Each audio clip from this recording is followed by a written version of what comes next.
ایک دفعہ کا ذکر ہے کہ حضرت موسیٰ علیہ السلام کو اللہ تعالیٰ نے حکم دیا کہ سمندر کی طرف جاؤ، وہاں 3 کشتیاں ڈوبنے والی ہیں۔ حضرت موسیٰ علیہ السلام فوری طور پر حکم الہی کی تعمیل کرتے ہوئے سمندر کی طرف چل دیے۔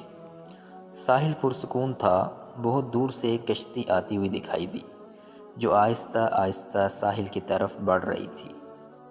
ابھی وہ ساحل سے کچھ ہی فاصلے پر تھی کہ موسیٰ علیہ السلام نے آواز دی کہ اے کشتی والو، اللہ کا حکم آنے والا ہے، ہوشیار رہنا۔ انہوں نے جواب دیا کہ آپ جانتے ہیں کہ اللہ کے حکم کو کوئی نہیں ٹال سکتا، ہم تو اس کے بندے ہیں جو حکم الہی کے پابند ہیں۔ کشتی والے یہ بات کر ہی رہے تھے کہ اچانک ایک موج اٹھی اور کشتی ڈولنے لگی۔ سوار اپنے آپ کو بچانے کی کوشش کرنے لگے۔ پھر ایک اور زبردست موج آئی اور کشتی کو اپنے ساتھ بہا کر سمندر کی تہہ میں لے گئی۔ تھوڑی ہی دیر میں ایک اور کشتی نظر آئی۔ حضرت موسیٰ علیہ السلام نے انہیں بھی خبردار کیا کہ ذرا محتاط ہو کر آنا۔ انہوں نے بھی پہلے والوں کی طرح جواب دیا کہ جو کچھ ہونا ہے وہ تو ہو کر رہے گا، اور کشتی کو کنارے کی طرف لاتے رہے، یہاں تک کہ ساحل کے قریب آتے آتے یہ کشتی بھی ڈوب گئی۔ حضرت موسیٰ علیہ السلام اللہ تعالیٰ کی حکمت کے بارے میں سوچوں میں محو تھے کہ انہیں ایک تیسری کشتی آتے ہوئے دکھائی دی۔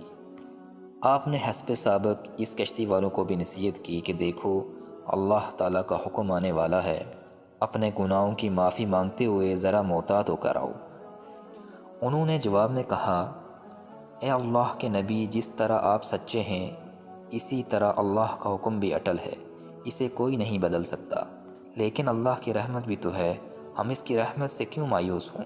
لہٰذا ہم اللہ کی رحمت پر بھروسہ کر کے آ رہے ہیں، اور وہ اپنی رحمت کے صدقے ہمیں ضرور امن و سلامتی کے ساتھ کنارے پر پہنچا دے گا۔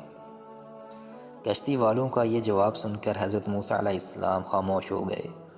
جب کشتی بحفاظت کنارے پر آ لگی تو اللہ تعالیٰ کے پیغمبر حضرت موسیٰ علیہ السلام سوچنے لگے کہ اللہ نے 3 کشتیاں ڈوبنے کا فرمایا تھا، 2 تو ڈوب گئیں، لیکن تیسری سلامتی کے ساتھ کنارے آ لگی ہے، یہ کیسے بچ گئی؟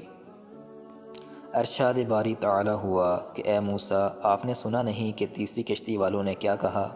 انہوں نے میرے حکم کو تسلیم کیا تھا، میری رحمت کو آواز دی تھی اور اس پر توکل اور بھروسہ بھی کیا تھا، تو اسی لیے یہ کشتی میری رحمت کے طفیل سے بچ گئی۔